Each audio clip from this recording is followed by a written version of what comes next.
ఇంగ్లీష్‌లో మాట్లాడాలంటే భయమా? మీలాంటి వాళ్ళ కోసమే spoken English personal training classes వెంటనే జాయిన్ అవ్వండి. నమస్కారం, నేను మీ సంగీత. ఇప్పుడు మన చేతుల్లో మొబైల్ లేకపోతే మన జీవనమే లేదు. ఆండ్రాయిడ్ మొబైల్ ఉంది అని అంటే ఏదో సెర్చ్ చేస్తూనే ఉంటాం. మనకి ఏదైనా ఇన్ఫర్మేషన్ కావాలి, దాని గురించి తెలుసుకోవాలి అంటే మనం ఏం చేస్తాం? గూగుల్లోకి వెళ్తాం. ఇమీడియట్గా దానికి సంబంధించిన ఇన్ఫర్మేషన్ కావాలి అని చెప్పేసి టైప్ చేస్తాం. దానికి సంబంధించిన డీటెయిల్స్ రాగానే మనం తెలుసుకుంటూ ఉంటాం. అందుకని చెప్పేసి గూగుల్ని కాస్త మనం గూగుల్ తల్లి చేసాం. అంటే అందరికీ తల్లి అయిపోయింది అన్నట్టు. అంత చక్కగా ఇన్ఫర్మేషన్ అనేది మనకి ఇస్తూ ఉంటుంది. సో మన జీవనం అనేది మొబైల్ తోటే ముడిపడి ఉంది అని చెప్పుకోవడంలో అందులో అయితే అతిశయోక్తి అయితే లేనే లేదు. మొబైల్ లేకపోతే జీవనమే లేదు. సో మొబైల్ చేతిలో ఉంటుంది కాబట్టి మనం ఏం చేస్తున్నాం? ఏదో ఒకటి మనకు ఖాళీ టైం ఉంటే సెర్చ్ చేస్తూనే ఉంటాం. ఈ సెర్చ్ చేసడంలో కూడా గూగుల్లో సెర్చ్ చేయాల్సినవి ఉంటాయి, చేయకూడనివి ఉంటాయి. ఒక 4 మాత్రం ఎట్టి పరిస్థితుల్లో మీరు గూగుల్లో సెర్చ్ చేశారా, మీరు జైలుకు వెళ్ళడం మాత్రం ఖాయం. ఆ 4 ఏంటనంటేను, ముందుగా చిన్న పిల్లలకు సంబంధించిన అశ్లీల చిత్రాలు కానివ్వండి, వీడియోలు కానివ్వండి, దయచేసి అసలు సెర్చ్ చేయకూడదు. సెర్చ్ చేశారా, మీ పైన ఏదైతే ఉంటుందో పోక్సో కింద కూడా కేసు ఫైల్ అయ్యే అవకాశాలు ఉంటాయి. ఎందుకంటే మీరు ఆ చిత్రాన్ని డౌన్లోడ్ చేస్తారు, లేదంటే వీడియోని డౌన్లోడ్ చేసి వేరే వాళ్ళకి షేర్ కూడా చేస్తూ ఉంటారు. కొంతమంది చేయడం వల్ల అది సైబర్ క్రైమ్ కింద కూడా రావడం జరుగుతుంది. ఎందుకంటే డిజిటల్ టు డిజిటల్కి, అంటే మీరు ఏదైతే ఒక మొబైల్ నుంచి ఇంకొక మొబైల్కి మీరు పాస్ చేశారు కాబట్టి అది కూడా సైబర్ క్రైమ్ కింద కూడా రావడం జరుగుతుంది. సో ఇట్లా మీరు శిక్షను అనుభవించే అవకాశాలు ఉంటాయి. దాంతో పాటు కూడా ఫైన్ ఉంటుంది. అలాగే ఒక బాంబును ఎలా తయారు చెయ్యాలి, ఆయుధాన్ని ఎలా తయారు చెయ్యాలి అని ఎట్టి పరిస్థితుల్లో సెర్చ్ చేయకూడదు. సెర్చ్ చేశారనుకోండి మీరు ఇమీడియట్గా, ఎందుకంటే ఇప్పుడు మన దేశంలో చూస్తున్నాం కదా, యుద్ధాలు అనేవి జరుగుతూ ఉన్నాయి. మొన్న మనకి ఉన్న పాకిస్తాన్కి కూడా యుద్ధం జరిగింది. సింధూర్ అని చెప్పేసి మనం కొత్తగా ఒక పేరు కూడా కన్సిడర్ చేసేసుకొని యుద్ధం కూడా జరిగిన. అంటే బాంబులు ఎందుకు తయారు చేస్తున్నారు, ఆయుధాలు ఎందుకు సెర్చ్ చేయాలని చెప్పేసి, తయారు చేయాలని సెర్చ్ చేస్తున్నారని చెప్పేసి వాళ్ళు చేస్తారు. వెనకాల నుంచి కొన్ని నిఘా వర్గాలు ఉంటాయి. ఎప్పుడైతే మనం ఇలాంటి వాటి గురించి సెర్చ్ చేస్తూ ఉంటామో వాళ్ళకు ఒక ఇండికేషన్ వెళ్తూ ఉంది. వెళ్ళగానే ఇమీడియట్గా అరే ఇది ఎక్కడ సెర్చ్ చేశారు, ఎవరు సెర్చ్ చేశారు, ఎందుకు సెర్చ్ చేశారని చెప్పేసి వారు ఆ ఐపీ నెంబర్ను పట్టుకొని మనం ఉంటున్న అడ్రస్కి వచ్చి మనల్ని అరెస్ట్ చేయడం అనేది జరుగుతుంది. ఇమీడియట్గా మీరు ఇంకా జైలు పాలే. ఎందుకు సెర్చ్ చేశారన్నది సెకండరీ. ఫస్ట్ ఆఫ్ ఆల్ మీరు అసలు నిజమా కాదా అని తెలుసుకోవడానికే తల ప్రాణాలు తోకకొచ్చేస్తాయి. ఎందుకంటే మీరు ఏదో సరదాగా సెర్చ్ చేసినా సరే అది ఒక దోషిగానే మీరు నిర్ధారించబడే అవకాశాలు ఎక్కువగా ఉంటాయి. ఎందుకంటే ఇప్పుడు జరుగుతున్న కాలక్రమంలో జరుగుతున్న యుద్ధాలు కానివ్వండి, అనుభవంలో దానికి సంబంధించింది కానివ్వండి, ఇవన్నీ జరుగుతున్నాయి. సో ఇదొకటి.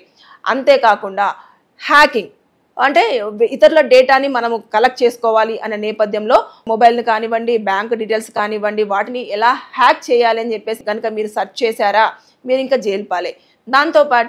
దాంతోపాటు ఇంకా 4వది పైరేటెడ్ మూవీస్ సెర్చ్ చేసి దాన్ని డౌన్లోడ్ చేయడము, చూడడం చేశారా, ఇంకా మీరు జైలుకు వెళ్ళాల్సిందే. అంటే ఈ 4ంటిని ఎట్టి పరిస్థితుల్లో మీరు సరదాగా కానివ్వండి, లేదంటే నామకే వాస్తే కానివ్వండి, లేదంటే సెర్చ్ చేస్తే ఏమవుతుంది అని కానివ్వండి, ఎట్టి పరిస్థితుల్లో వీటిని కనుక మీరు గూగుల్లో సెర్చ్ చేశారా, మీరు ఇంకా జైలుకు వెళ్ళి మీ జీవితం జైల్లోనే గడపాల్సిన పరిస్థితులు ఎదుర్కొనే అవకాశం ఉంటుంది. సో దయచేసి ఈ 4ంటిని ఎట్టి పరిస్థితుల్లో మీరు అవాయిడ్ చేయండి. సెర్చ్ చేసే ప్రయత్నం అయితే చెయ్యొద్దు. ఎందుకంటే ఇప్పుడు మన మొబైల్ అనేది మన చేతిలో ఉండడం కాకుండా పిల్లలు, తర్వాత నెక్స్ట్ ఎవరైనా మొబైల్ ఆడుకుంటూ ఉంటే అది ఏదో ఒక యాప్ ఓపెన్ అవుతుంది. ఆ యాప్లో నుంచి ఎటేటో పోతూ ఉంటుంది, ఏదో నొక్కుతూ ఉంటారు. వాళ్ళకి తెలియదు ఇదే నొక్కాలి, ఇదే నొక్కకూడదు అన్న విషయాలు కూడా తెలియదు. అది మీరు వెళ్ళారా లేకపోతే పిల్లలే వెళ్ళారా అన్నది కూడా తెలియదు. అంటే మనము ఏదైనా ఒక వర్డ్ ఇవ్వగానే దానికి సంబంధించినది కింద వస్తూ ఉంటుంది.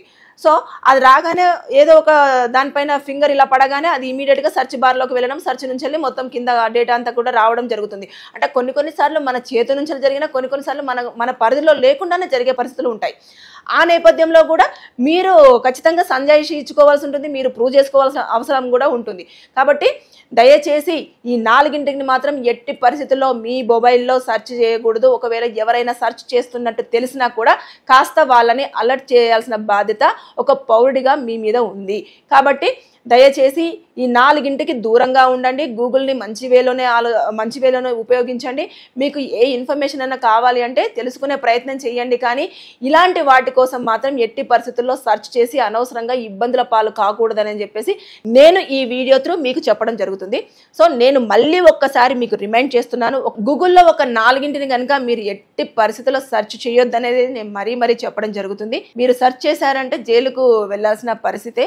కాబట్టి ఆ 4 ఏంటనేది మళ్ళీ ఒక్కసారి నేను మీకు రిమైండ్ చేస్తున్నాను. ఒకటి వచ్చేసి బాంబులను ఎలా తయారు చేయాలి, ఆయుధాలను ఎలా తయారు చేయాలి అనే దాన్ని సెర్చ్ చేయొద్దు.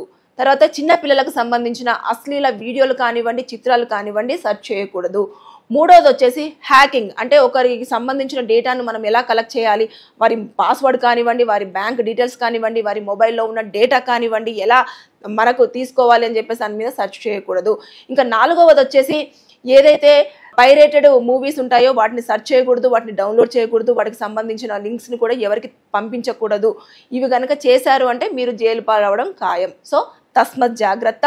ఎట్టి పరిస్థితుల్లో మీరు ఎప్పటికప్పుడు అవేర్ అవ్వండి. ఎప్పుడు కూడా ఏమేమి సెర్చ్ చేయాలి, ఏమేమి సెర్చ్ చేయకూడదు అనేది మీరు తెలుసుకుంటూనే ఉండండి. మీరు సరదాగా కానివ్వండి, పొరపాటున కానివ్వండి ఇవి సెర్చ్ చేశారా అనవసరంగా ఇబ్బంది పడే అవకాశం ఉంటుంది. సో జాగ్రత్త.